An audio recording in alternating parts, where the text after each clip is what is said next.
अस्सलाम वालेकुम। आज हम कुछ इम्पोर्टेंट एमसीक्यूज़ न्यूक्लियर फिज़िक्स के डिस्कस कर रहे हैं। इनमें से पहला जो एमसीक्यूज़ है वो है number 1, the SI unit of radioactivity. This is very important. The SI unit of radioactivity. तो SI unit of radioactivity में ऑप्शंस हैं क्यूरी, नंबर बी बेक्यूरल,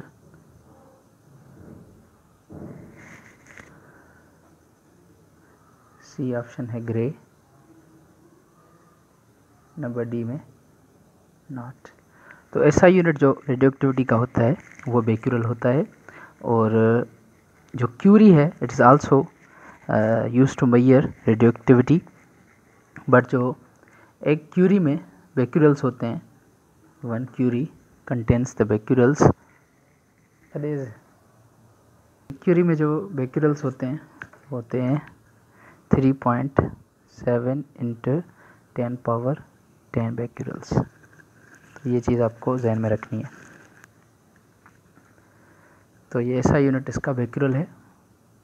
ये हम कह सकते हैं कि एक क्यूरी जो है it's also curie is another unit of activity which contains 3.7 into 10 becquerels. अच्छा, उसके बाद जो रेडियो एक्टिव सब्सटेंस होता है, रेडियो एक्टिव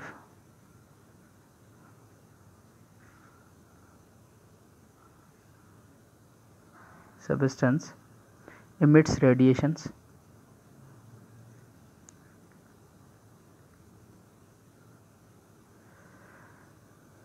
because of, किसकी वजह से? जो रेडियो एक्टिव सब्सटेंस है वो रेडिएशंस एमिट करता है।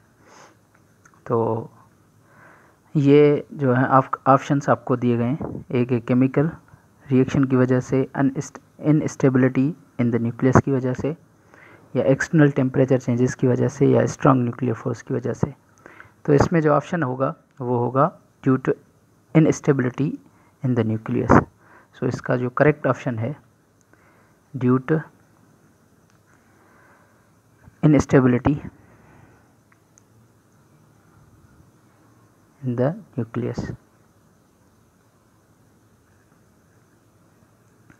अच्छा, उसके बाद कुछ हाफ लाइफ पे जो हैं एमसीक्यूज़ हैं उन पे हम थोड़ा डिस्कस करते हैं। अच्छा, ये एमसीक्यूज़ पूछ रहा है the half life of radio active substance is the time in which. अगर ये आपसे पूछे, that's a common simple MCQs. The half life of a radioactive substance is the time in which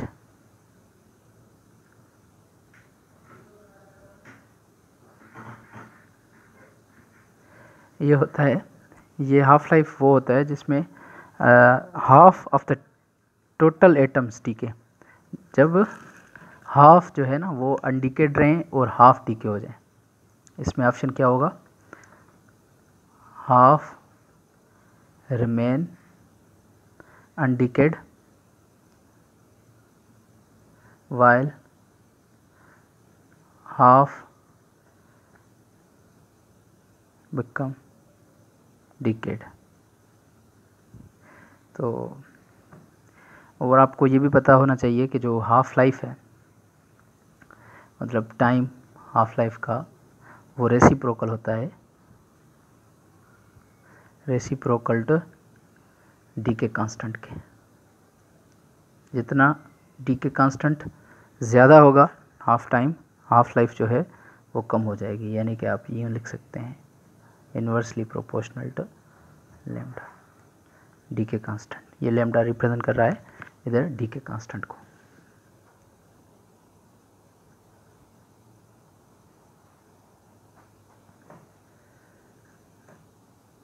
halwa life of, उसके बाद MCQs है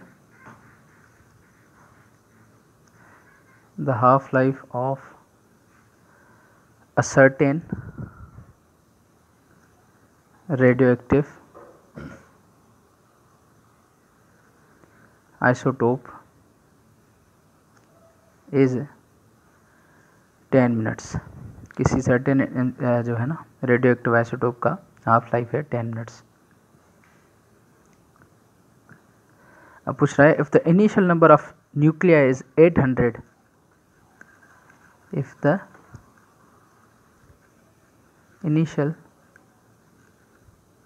number of nuclei is 800, how many remains after 30 minutes? How many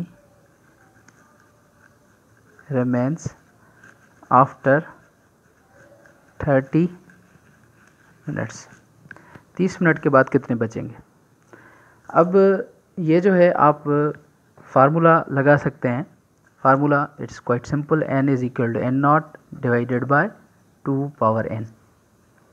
तो कितने हैं, half life कितनी है भाई 10 minutes. 30 minutes के बाद पूछ रहा है तो इसकी क्या होगी, आपके पास वैल्यूज़ भी हैं या आप सिंपली कॉन्सेप्चुअल ऐसे भी बना सकते हैं कि जो आफ्टर 10 मिनट्स कितना हो जाएगा 400, और उस 10 मिनट्स के बाद फिर हाफ लाइफ क्या हो जाएगी 200। अब उसकी 200 की फिर हाफ लाइफ क्या होगी, अगर ऑप्शन इधर दे आपको 200, number B 100, number B C 50, number D 400। तो देखें टोटल कितने 800 हैं। 10 मिनट्स में 800 हैं, फिर 10 मिनट्स में कितने हो जाएंगे, हाफ करेंगे इसका 400, और फिर 10 मिनट्स में कितना करेंगे 400 का हाफ 200, और थर्ड जो इसकी हाफ लाइफ बनेगी उसमें कितने हो जाएंगे, टोटल 100 हो जाएंगे। तो जो द रिमेन आफ्टर 30 मिनट्स जो न्यूक्लिया बचेंगे 30 मिनट्स के बाद विच आर 100 न्यूक्लिया। और इसके बाद आपको हाफ लाइफ का फार्मूला जो है ना वो पता होना चाहिए। Half life is equal to log 2 divided by lambda, that is a formula to find the activity of half life। अब आप log 2 का जो है ना वैल्यू रख के लैम्डा जो आपको डी के कांस्टेंट है वो मिला हुआ होगा, इसको आप डिवाइड करेंगे तो आपको हाफ लाइफ मिल जाएगी, अगर ये फार्मूला है। तो अगर आपसे कोई भी हाफ लाइफ का फार्मूला पूछे तो आप ये लिखेंगे। और इसके बाद it's a very important MCQs in beta minus decay, in beta